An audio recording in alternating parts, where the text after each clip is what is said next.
धनंजय मुंडेंच्या एक्सवरील पोस्टनंतर अंजली दमानिया यांच्याकडून पुन्हा आता धनंजय मुंडेंवर आरोप करण्यात आले।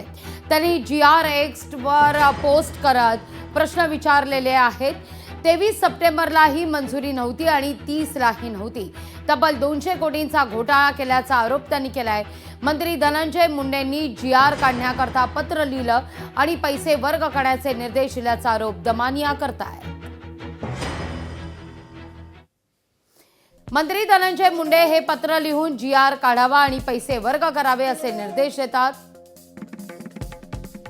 यात 23 आणि 30 सप्टेंबरला मंत्रिमंडळ मंजुरी मिळाली असं यात लिहिलं आहे की नाही हा सवाल त्यांनी केलेला आहे आणि हे साफ खोटं आहे असं दमानिया म्हणतायत। ना 23ला मंजुरी होती ना 30ला। तब्बल 200 कोटींचा हा घोटाळा आहे असा आरोप अंजली दमानिया यांनी केलाय। धनंजय मुंडेंना अंजली दमानिया यांचं प्रत्युत्तर आहे पुन्हा एकदा। 23 आणि 30 सप्टेंबरला मंजुरी नव्हतीच, 200 कोटींचा हा घोटाळा आहे असा दमानिया म्हणतायत। खरं तर दमानिया यांच्या आरोपात तथ्य नाही असं सुरुवातीला अंजली दमानिया यांनी केलेल्या आरोपावर धनंजय मुंडे यांनी ट्विट केलेलं होतं। त्यानंतर पुन्हा एकदा दमानिया यांनी पलटवार केलेला आहे। दमानिया यांनी 15 वर्षात जे काही आरोप केले आणि मीडिया ट्रायल केल्या त्यापैकी एकही त्या सिद्ध करू शकलेल्या नाहीत असा धनंजय मुंडे यांचा आरोप आहे। त्यांनी तसं ट्विटही केलेलं आहे। आता या सगळ्या संदर्भात अंजली दमानिया पलटवार करतायत।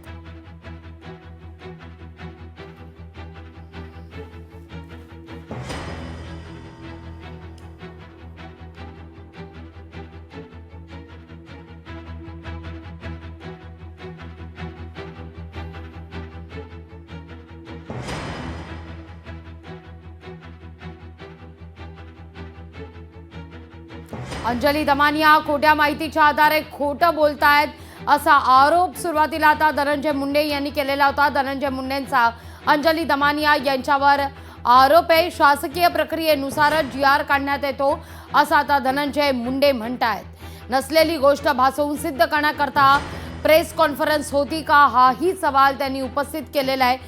धनंजय मुंडेंचा अंजली दमानियांच्या पत्रकार परिषदेवर सवाल आहे।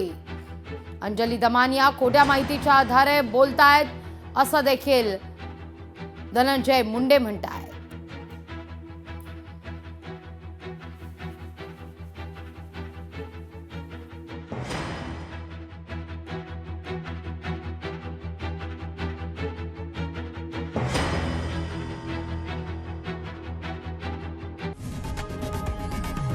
लोकशाही मराठी ऐका, पहा, जागरूक रहा।